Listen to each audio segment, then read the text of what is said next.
一講才子或者天才嘅詩人咁樣咧，都會講李白。咁佢就係又練劍啊，又修仙啊、修道啊，跟住咧又去識下女仔啊咁樣。即係佢好多飯嘅咁樣。佢寫嗰啲詩咧，一定寫飲酒啦，一定咧寫即係幻想啊、神仙啊、騰雲駕霧啊咁樣。即係佢會寫呢啲嘢嘅。李白嘅fans 啊，一個仰慕者，佢就話：我幫李白咧就要出本集啦，咁樣咁我寫翻李白啲正嘢出嚟啦。點知咧佢嗰陣時就覺得係好嘢嚟嘅。而家後來啲人睇翻嘅時候，哇！原來佢娶咁多個老婆㗎，哇！原來佢識咁多個女仔㗎。即係嗰啲渣男主角就係揸住個女主角嘅，睇中佢嘅背後可以提供嘅財力，或者背後可以提供嘅一啲政治嘅助力，對才子嘅寬容咧，我覺得就算係嚟到現代，其實好似都會係咁樣。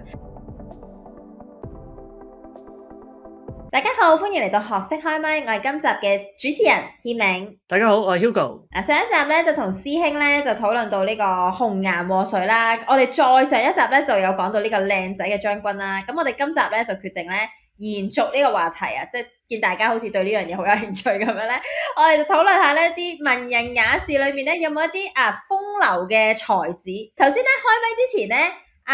師兄咧就即係要強調咧呢個風流同埋靚仔咧係兩件事嚟嘅，咁所以咧就俾今日咧主力咧就分享下。不過古代講嘅風流同我哋今日講嘅風流又有啲唔同嘅咁樣，因為咧即係靚咧，即係或者吸引人咧就唔一定係外在噶嘛，其實內在嗰個才華咧都好緊要嘅。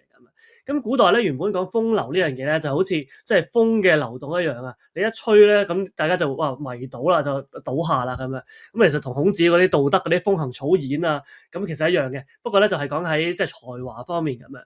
咁所以咧就即係我哋講話風流啦，跟住咧我哋講話可能係即係靚仔，咁就係外表上嘅吸引人啦咁樣。咁如果我哋講緊呢兩樣嘢咧，可能我哋即係男性咧，可能講得多啲喺史書裏面記載咧，比較多係講佢哋嘅才華會多少少嘅。咁其中一個咧就係可能大家都會好熟悉嘅人物啦，一講才子或者天才嘅詩人咁樣咧，都會講李白啊，講李白。你對李白有冇啲咩印象認知啊？因為中學啊、小學啊應該一定會聽過噶嘛。嗱，我咧就即係作為呢個文盲嘅代表咧，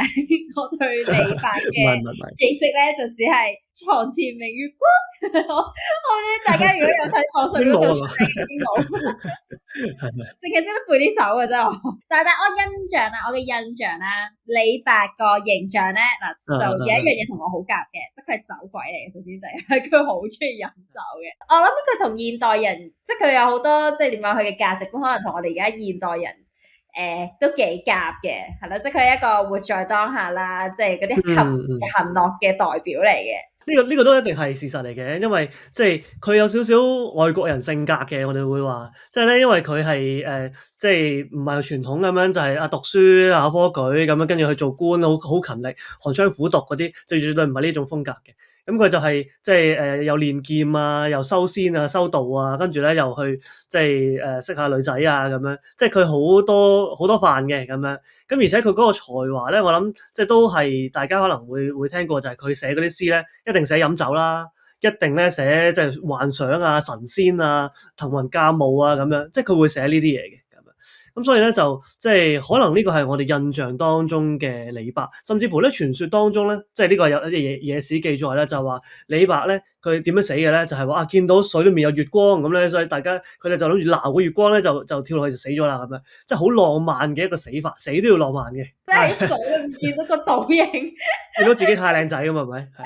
結果就跌咗落去咁樣，跟住就浸死咗嘅。但係都好符合佢啊！即係如果話佢都好符合嗰種自戀型人格嘅一個表現。係嘅，呢個講法。如果你跟呢個傳說就係咯，但係都有啲即係歷史嘅考證咧，話佢其實佢係患病而死嘅。不過呢件事患病而死係唔浪漫嘅，所以大家就唔會記得呢件事，一定係記得撈月光而死嘅。咁呢啲就係即係一個人物咧，我好多時候都會因為佢嘅作品好多幻想啊，好豪放嘅詩歌咧，所以我哋會覺得佢嘅人都係咁樣嘅，我哋會投射咗覺得死佢嘅或者佢嘅人生咧，都一定係同佢嘅詩歌咧係好吻合嘅，一定有呢啲想像。但係其實佢嗰陣時應該算係好出名嘅人嚟㗎嘛，係咪啊？即係佢都算係當其時嘅名人，點解佢個死會係冇一個正式嘅記載，或者係咯，即係點解會冇人知道佢係點死咁搞笑？唔係，其實我哋咁樣理解嘅，即係李白當然係出名啦。我哋尤其是相對於杜甫咁樣，杜甫係後來即係死咗先出名嘅，即係好似嗰啲梵高啊嗰啲咁樣咧，即係有啲人死咗啲作品先出名噶嘛。李白唔係嘅，李白當世啲人就欣賞佢噶啦，咁即係呢個係好啲嘅，起碼佢自己享受到啊嘛。咁但係即係如果講歷史上面咧記載啲人物嘅死咧，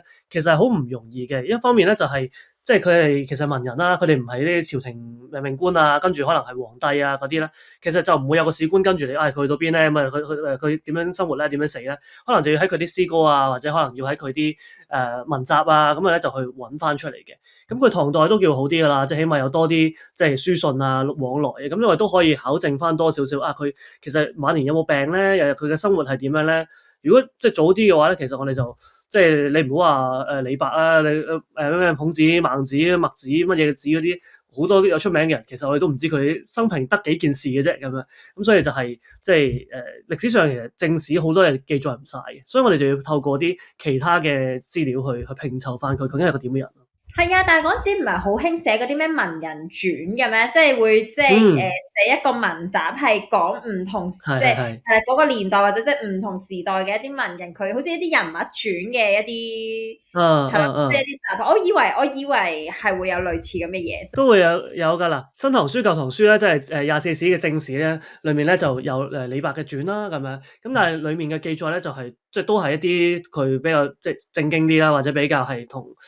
做官啊或者嗰啲出名嘅事係相關嘅咁啊。咁另外其他咧，可能有人寫佢嘅傳。今日我哋都會講即係李白嘅一啲即係感情生活嘅時候咧，其實都係唔係嚟自於正史裏面嘅記載，而係嚟自於咧佢嘅文集當中嘅一篇序。好多時候咧，嗰啲資料咧就係可能係一個李白嘅 fans 啊，一個仰慕者，佢就話：我幫李白咧就要出本集啦，咁樣咁我寫翻李白啲正嘢出嚟啦。點知咧佢嗰陣時就覺得係好嘢嚟嘅。而家後來啲人睇翻嘅時候，哇！原來佢娶咁多個老婆㗎，原來佢識咁多個女仔㗎。咁樣嘅時候咧，就變咗件事就唔係佢想象中咁好啦。咁樣。咦？我哋今日係咪會講呢一個部分啦？因為頭先你咧係有提到呢個杜甫。我就突然醒起咧，我喺 Threads 啊，就或者即係之前網上面都好紅嘅一個話題咧，即係討論呢個李白咧，就係呢個李白、杜甫仲有孟浩然嘅三角戀，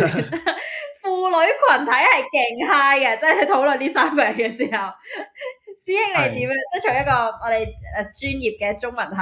係咪要點講澄清啲謠言？以正視聽定係其實係真嘅咧？嗱，呢個其實基本上都係一個即係中文系圍內嘅 meme 咧，就即係放咗出去外面，即係大家好多中文系嘅即係男仔女仔咧，其實大家都好中意睇呢段嘅故事嘅咁樣。甚至乎咧，我自己以前喺即係香港嘅即係唔同大專院校去教嘅時候咧，教到李白咧，你要吸引大家注意力咧，一定要講下呢啲即係李白杜甫之間嘅關係啊咁樣。因為咧，唔知以前咧有冇啲畫書嗰啲咧，有啲人咧李白杜甫畫埋一齊。係呢個流量密碼。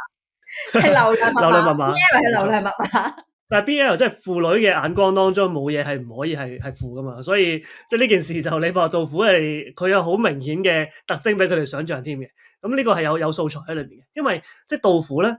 其實佢真係中意李白嘅，即係中意你係講緊係即係愛情啦，定係講緊係即係仰慕？起碼仰慕係一定有嘅，愛情我哋唔知啦呢個咁啊。因為佢寫咗10幾首詩，即係今日留得落嚟嘅詩裏面咧。都係嚟有贈李白啊，跟住春日就即係憶李白啊，冬日又懷李白啊，即係唔同季節都要諗下李白咁樣嘅，所以係真係有好多作品喺裏面嘅。我聽過有人話佢哋係同床共枕過嘅關係嚟㗎嘛，係有 sleep over 㗎喎。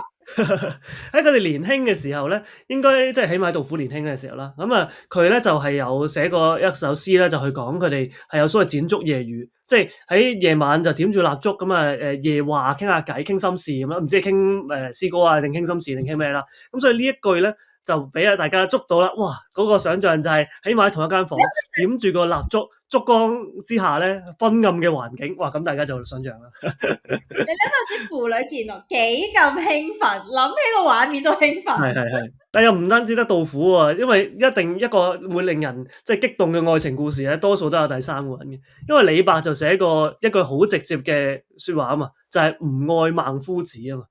佢係寫俾孟浩然咧，即係孟浩然同佢送別嘅時候咧，咁啊寫咗吾愛孟夫子。咁當然古人講嘅愛咧，同我哋今日講嘅愛咧，就未必係完全一樣嘅，即係嗰個愛就唔係單純一定係愛情嗰種愛嘅。咁但係就好欣賞啊，嗰種其實都可以係一種愛，或者係即係偏愛呢一個人，即係可能有好多個人當中欣賞嘅人，呢個我特別中意嘅咁樣。咁但係咧，就因為呢個字喺我哋今日咧就愛呢個字好重噶嘛，即係喺愛情當中，咁所以就大家會想象啦，哇！李白咧就愛呢個孟浩然，杜甫又寫10幾首詩俾李白，而最大問題係乜嘢咧？李白又唔係好回信噶嘛。即係李白咧收到啲杜甫啲詩，唔知佢收唔收到啦，或者佢有冇回翻詩俾佢啦？但係起碼今日留低落嚟嘅記載裏面咧，李白係好少寫詩俾杜甫嘅，所以就變咗好單戀啊嗰件事。大家個想像空間又更加大。有冇可能係揾唔到咧？即係其實有寫到，但係冇留到落嚟咧。即係有嘅咁。一定會有嘅，即係如果你文獻記載上面，我哋都知道啦，即係我哋今日你出 post 都好啦，你寫咗咁多，總有啲嘢滿意，總有啲嘢唔滿意啦。咁例如今日我哋可能見到李白嘅詩歌，最常見嘅當然就係李白嘅集啦，咁樣即係有李翰林集啊、李太白集啊咁樣。咁呢啲最原始嘅集咧，就即係李白係有揀過嘅，或者佢可能佢親近嘅人又幫佢揀過，所以可能佢寫俾杜甫嗰啲，佢覺得唔滿意或者寫得唔好，咁所以佢就唔收落嚟啦。又或者可能係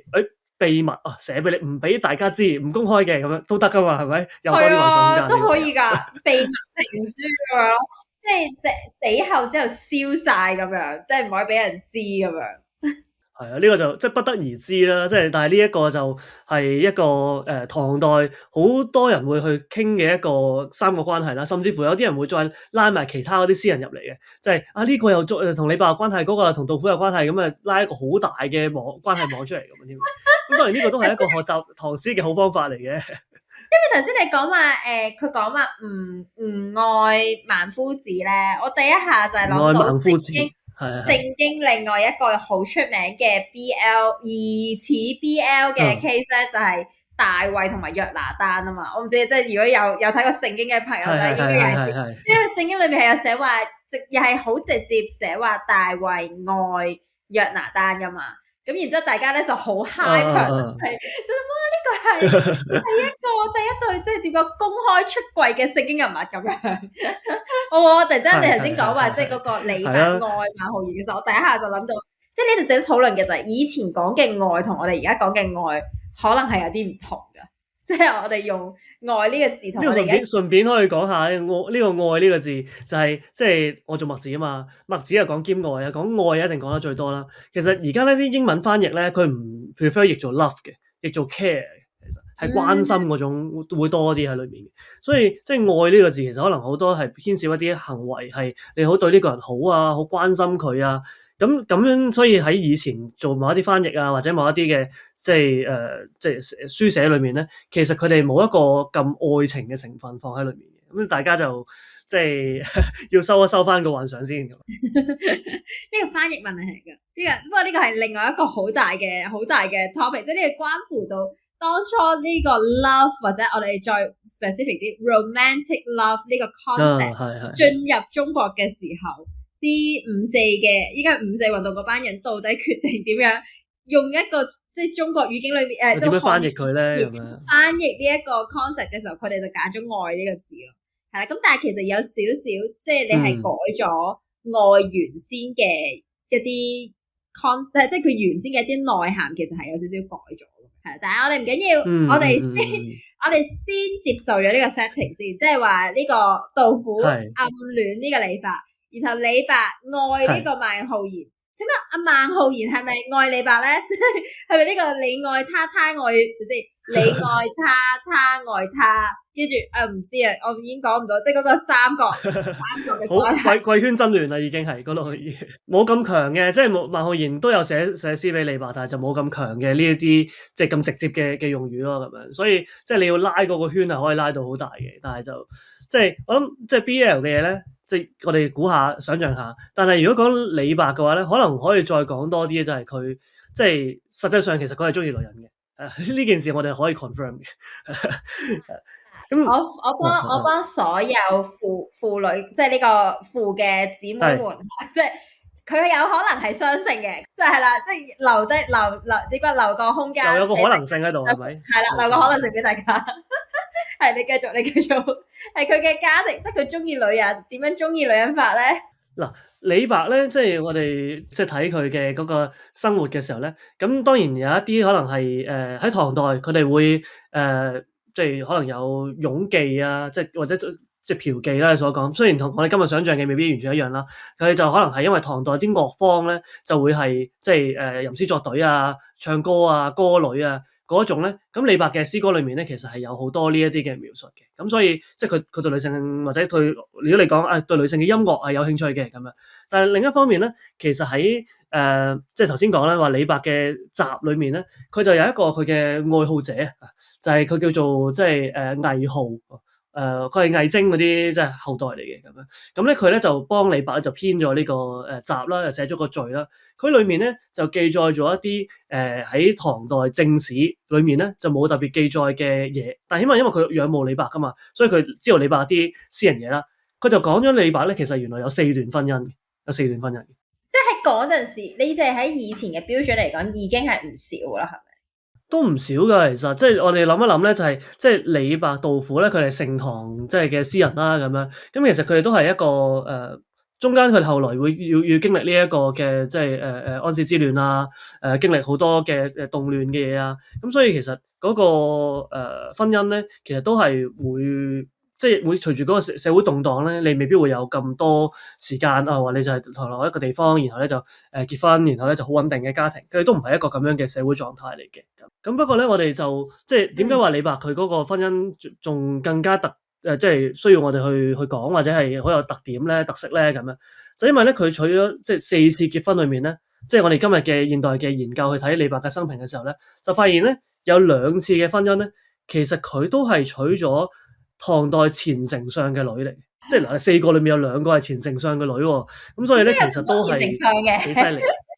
咁唐代丞相都多嘅咁樣，即係佢都換得密嘅咁樣。咁例如喺佢第一任嘅妻子咧，即係喺嗰個嘅序當中嘅記載咧，佢就係話佢始娶於許啊，一個姓許嘅女子許氏咁樣。佢就係許與斯嘅孫女嚟嘅，因為佢唔係佢個女，係佢孫女嚟嘅。前丞相嘅孫女咁樣。呢個係有少少後人嘅推斷推定嘅，咁根據佢其他嘅一啲即係詩歌或者一啲文章咁就係話佢去即係許家去見呢個李白嘅時候咧，就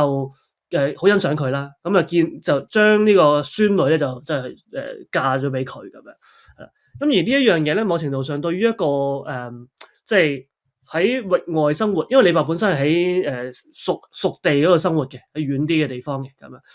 去到政治中心嘅時候咧。佢如果有一個前丞相嘅孫女作為妻子咧，其實係對佢嘅仕途係有幫助嘅呢件事。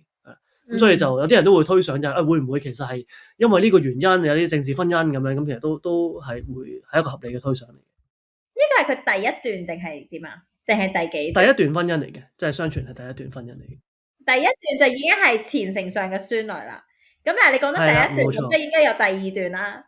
係啊，冇錯。咁因為咧，李白咧，其實咧佢有好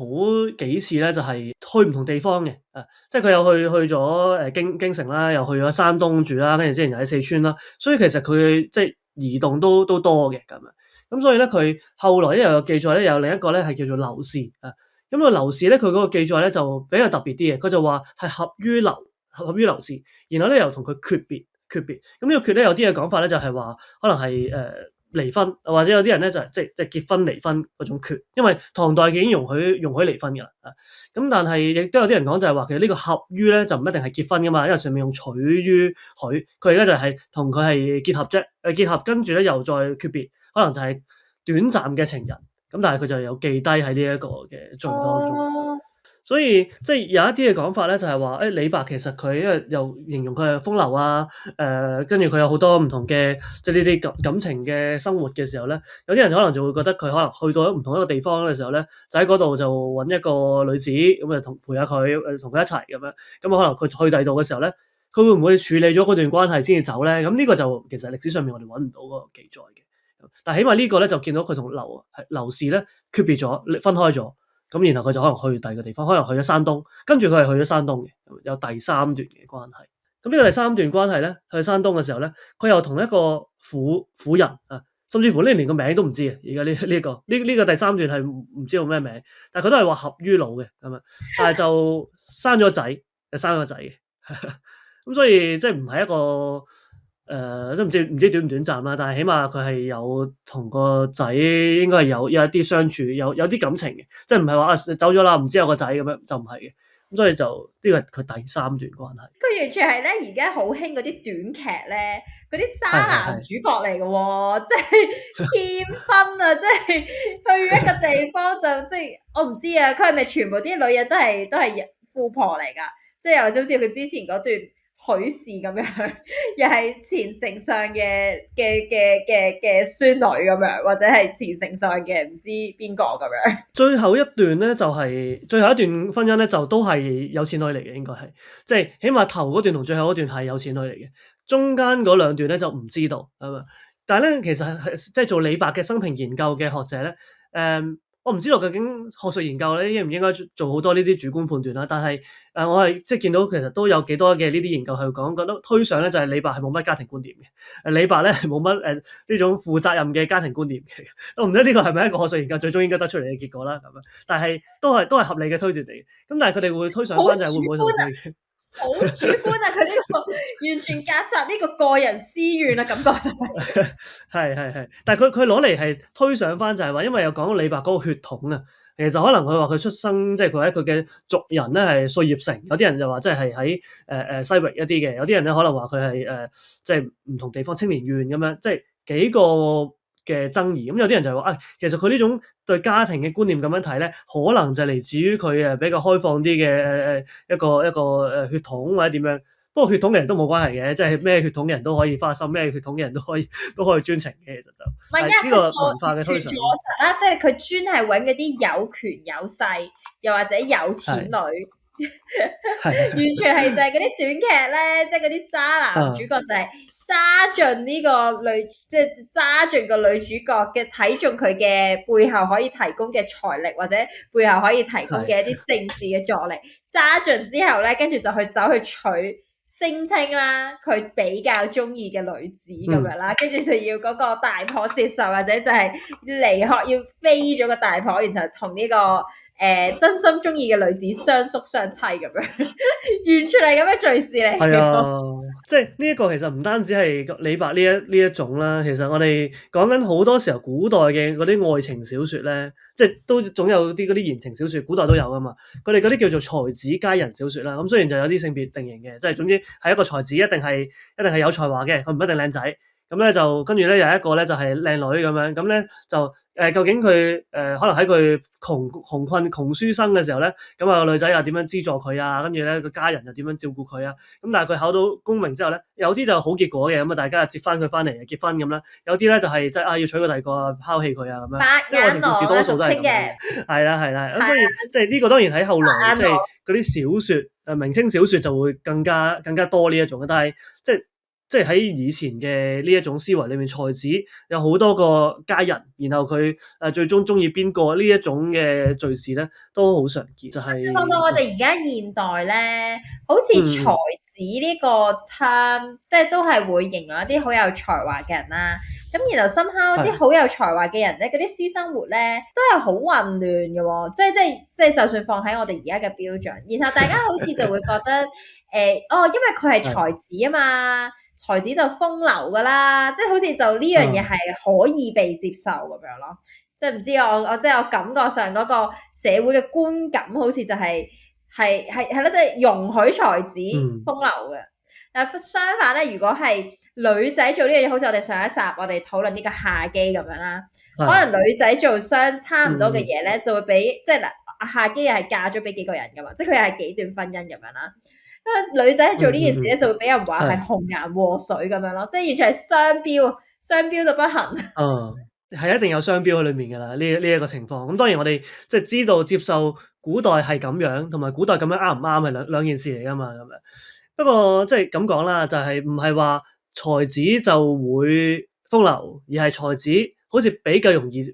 係被接受佢風流啦。甚至乎調翻轉就係，如果嗰個人好醜樣，佢冇才華。佢好有錢，咁大家都好似接受佢風流咁啊，都可以接受佢識好多個女仔啊咁樣。即係呢一個其實未必一定係關有冇才華事，可能就關乎到佢嗰個男女嘅定型啦。喺古代當中或者喺現代當中，其實亦亦多少都會受呢一樣嘢嘅即係影響嘅。咁再加上就係、即係我哋上次講紅顏禍水嗰啲咧，其實佢就喺一個政治嘅中心裏面嘛，喺個權力漩渦裏面。咁所以即係好似佢嘅一舉一動，嗰、個女子嘅一舉一動咧，其實影響嘅係成個政治啊，成個局勢咧。咁又可能會有再多啲非議。即係李白咧，佢雖然娶咗幾個前丞相嘅女，但係都係前丞相啦，佢唔會即係動搖呢個即係國本，除非你話唔係嘅。李白嗰陣時係直接去揾武則天啊，就同咗武則天結婚咁又唔同玩法喎呢個事。做男寵係咪啊？係啦，咁就可能動搖國本啦，咁就紅顏禍水啦。嗱，你根據你嘅講法，即係風流同靚仔係兩件事啦。李白應該係風流嗰派嘅，即係武則天應該係嗱，武則天係即係睇顏值嘅，即係據我哋嘅了解，即係武則天你唔夠靚仔係基本上入唔到佢做佢嗰個即係做佢男寵嘅，所以面手咁樣，係佢都會睇唔中呢個李白㗎。唔係，但係即係我覺得頭先你講話，即係古代可能會有呢一種，但係其實我覺得未必純粹係古代，我覺得即係呢一種咁樣嘅。我哋話即係刻板印象或者係咧，即係呢種對所謂嚇即係有即係才子嘅寬容咧，我覺得就算係嚟到現代，其實好似都會係咁樣。即係例如之前有陣時，即係之前有一排有一啲好多一啲出名嘅作家又好啦，又或者出名嘅可能係藝術家啦。即係後來即係即係喺例如之前 Me Too 啊，或者即係啦，即係一啲social media 嘅披露底下咧，就發覺原來佢哋嘅私德係好唔 OK 嘅。即係我覺得呢個即係，但係即係可能大家個討論就話嗱，作品就應該係即係作品就歸作品。個人即係嗰個作家或者嗰個藝術家咧，就歸個作家，即係個私德同作品應該要分開。之前都有呢啲咁嘅討論㗎嘛，即係我唔知係啦，即係師兄你又點睇？即係你覺得私德同作品可唔可以分開咧？嗱，我據我嘅理解咧，即係如果係我哋跟翻傳統儒家或者古代嗰套咧，即係你寫字嘅人或者你寫文章咧，其實同你個人嘅德性或者嗰個心性咧係密不可分噶嘛，即係呢個應該係要，即係你睇啲乜嘢，你寫啲乜嘢，全部都係由你嘅心去影響噶嘛。冇錯，同埋你應該係要言行一致噶嘛，即係或者呢個係傳統讀書人應該追求嘅。我唔知可唔可以話一個道德上嘅追求嘅一個境界，即係你唔可能係你寫一啲嘢，但係即係寫得好，即係啲説話寫得好漂亮，但係其實你個人咧係根本完全做唔到，或者甚至可能做啲更加即係道德淪喪嘅嘢，應該係。即係傳統嚟講，就應該係點講啊？會批判呢一種咁嘅情況咁。孔子即刻彈出嚟啦！此其言過其行咁樣，即係你講就講得靚啦，做咗出嚟咧又做唔到嘅咁樣。咁冇錯，呢個即係如果我哋好即係傳統儒家嘅思想，或者我哋可以咁理解咧，即係儒家思想或者係你可以話漢代以前啦，其實嗰個文學觀咧，文學本身唔係一個獨立出嚟嘅一個範疇嚟嘅。其實佢有少少依附於道德嘅。所以你係一個有道德嘅人咧，你寫咩都係正噶啦，你甚至乎咧冇乜文采都好啦，但係因為你係一個有道德嘅人，所以咧我哋就中意睇你嘅嘢啦，咁樣即係會比較係呢一個嘅觀念嘅。但係去到即係漢以後，我哋講話例如即係曹操、曹丕咁佢哋嗰個即係時代魏晉嘅時代開始咧，其實文學同埋品德又好似可以分開啲，即係有啲人覺得哇呢個人品德好似唔係幾好，或者我哋可能講宋玉咁樣，宋玉啊佢哋可能話佢好色咁樣。咁但係佢又寫嘅文字好靚喎，即係可能係講緊即係呢個楚辭嘅呢一個作者啦咁樣。咁嗰啲都已經係一個先河，就係發現原來係嗰個人唔係好儒家嘅色彩，唔係好有品德都好啦。但係其實咧佢係嘅作品係最重要嘅，或者我哋可以甚至乎有一啲嘅作品咧，我哋係唔知佢邊個寫嘅，即係流傳嚟嘅時候，哇呢個作品好正喎，咁我哋又唔知係邊個人，咁所以都有呢一種分割嘅情況。我自己覺得咧，其實可以。我覺得可以分割嘅，即係作品還作品嘅，我自己覺得可以，因為即係作品其實你寫咗出嚟咧，作者已死咁，你讀者有佢嘅解讀，然後即係成件事嘅參與咧，都係即係獨立於作者嘅，我自己覺得。咁但係有啲咩我覺得係完全唔 OK 嘅咧，就係如果你嗰個作者寫嘅嘢咧，可能係一啲即係教化性質嘅，你可能係想教人啲道理啊，説明一啲嘢，但係你自己又個行為完全違背，我覺得呢件事唔得嘅。但係你寫古仔或者寫靚嘅文字咧，我寫啲好靚嘅文字，我好樣衰咁得唔得咧？OK 啊，其實言行不一，但係冇問題啊。呢件事你冇得控制噶嘛。咁所以即係我覺得唔完全掛鈎嘅，即係你有時一想像咧，你見到哇呢篇文字嘅人一定係靚仔，一定有才華，點知其實唔係嘅，又失望啦即刻咁樣。嗰個唔係言行不一，你嗰個係言貌不一，係個外表嘅問題。但係你即係我可能同你持一個比較相反嘅立場。我係真係會影響嘅喎，即係我如果睇一個作品，但係我知道佢，即係我知道即係嗰個創作者佢嘅私德係做咗啲好過分嘅嘢，佢係會影響我對嗰個深刻都會影響我對嗰個作品嘅觀感嘅喎。即係嗱，我舉一個例啦，即係嗰時我即係我好中意聽嗰啲古典音樂嘅，咁我以前細個咧好喜歡嘅一個男嘅。即係男高音咧，就係呢個 Andrea Bocelli 啦，我唔知有冇人識啦。總之就係佢係一個佢係失明嘅一個演唱家嚟嘅。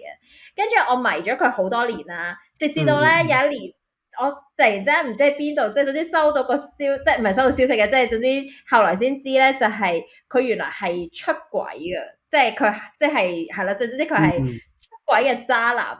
頓時間咧，佢即係以前聽佢嘅歌聲咧，會覺得佢係。即係因為佢其實有一個美譽咧，係叫上帝嘅聲音。咁我有聽過佢現場嘅，即係佢曾經嚟過香港搞2次 concert，我都有去，係真係現場聽係真係震撼嘅。係啦，咁但係咧，自從知道咗佢係呢個出軌渣男之後咧，上帝嘅聲音都有失色到。嗱，即係唔係話佢即係客觀上當然佢唔係難聽，過落天前係即刻。上佢唔係難聽嘅，但係嗰種神聖感啊，我唔知點解，即係嗰種神聖感頓時冇咗咯，即係你就覺得哦，即係你每次聽個聲就會醒起呢樣嘢咁樣咯。冇可能我太即係點樣投射咗太多私人嘅，我覺得合理嘅，我覺得合理嘅，即係我自己講話即係應該分開咧，係應該嘅。即係我覺得理論上係應該分開嘅，即係我覺得呢個作品正，我就睇呢個作品，就唔係睇嗰個作者咁樣。但係你話會唔會受影響？實際上會唔會受影響咧？我覺得都會嘅，即係有啲人我睇佢嘅私德唔好，或者唔好話私德啦，我覺得同佢有一啲即係觀點唔一樣嘅時候，我都會覺得有啲嘢係唔係太舒服喎，睇得我會唔想睇喎。咁一定有呢種個人嘅取態喺裏面嘅，所以即係應該還應該，但係大家都唔係聖人啊嘛，所以受到呢啲嘅影響咧，我覺得係好合理嘅呢件事都。係啊，同埋我深刻覺得即係我有啲巴以前古人，即係可能先秦嗰啲人嘅之前嘅人嘅嗰種諗法，就係你文字其實係神聖嘅，同埋文字係應該會，佢唔係應該會，應該話文字深刻其實係會，佢係一個反映你內心世界嘅一個媒介啦。即係我覺得心地唔好嘅人係佢寫出嚟嘅嘢係會有即係會有一啲跡象嘅，我覺得。你明唔明我意思？即係因為咧，我曾經我唔知我有一次嗰啲叫咩啊？我有玩過嗰啲劇本殺咧，跟住我曾經有玩過一個劇本咧，嗰個劇情咧係好 dark 嘅。即係佢總之係好扭曲嘅嗰啲，好扭曲，佢係即係暗網級嘅嗰種扭曲。我記得我嗰時睇嗰啲文字嘅時候咧，我嘅第一個好深嘅感受就係，我覺得寫得出呢啲嘢嘅人咧，我唔會想同佢有任何嘅深交咯，即係我覺得好恐怖咯，即係佢交往咁樣係。即係我覺得佢內心會裝到呢啲嘢，或者容納咗呢啲嘢，我覺得本身就有啲扭曲嘅跡象喺度。係，所以我唔知，即係呢個不過又咁講，即係咧有好多寫呢啲所謂即係可能係暗地裏去寫嘅，或者寫啲好扭曲嘅作品嘅時候咧，喺古代都有咧，就係一定會用筆名嘅。用筆名嘅時候咧，其實你唔知佢係唔係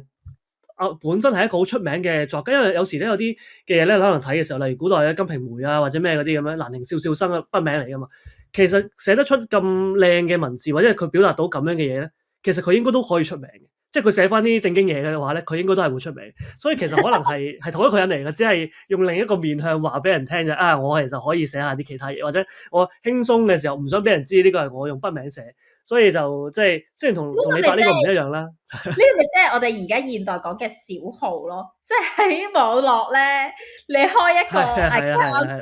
匿名咁樣，然之後周圍去講一啲好過分，即係你平時唔會講，平時人哋知道你身份嘅講嘅啲言行咯。即係雖然同李白呢個唔同啦，嗱，我哋即係講緊就係，其實李白呢個咧，佢又唔係師德上真係好有問題，即係我哋唔係佢又冇講話佢要呃啲女仔。頭先我哋嗰啲幻想落去咧，揸盡佢錢財，跟住就走佬嘅冇嘅。其實佢講佢有4段婚姻啫，跟住有2、3個仔咁樣，咁其實即係都唔係一件唔 make sense 嘅事，只係佢即係走嚟走去咁，然後就去到新嘅地方就識一個新嘅女性，咁古代亦都唔係一件唔合法嘅事。咁但係即係我諗就係我哋睇李白嘅時候咧，如果去睇佢嘅作品，可能好中意，因為佢嘅作品好豪放，講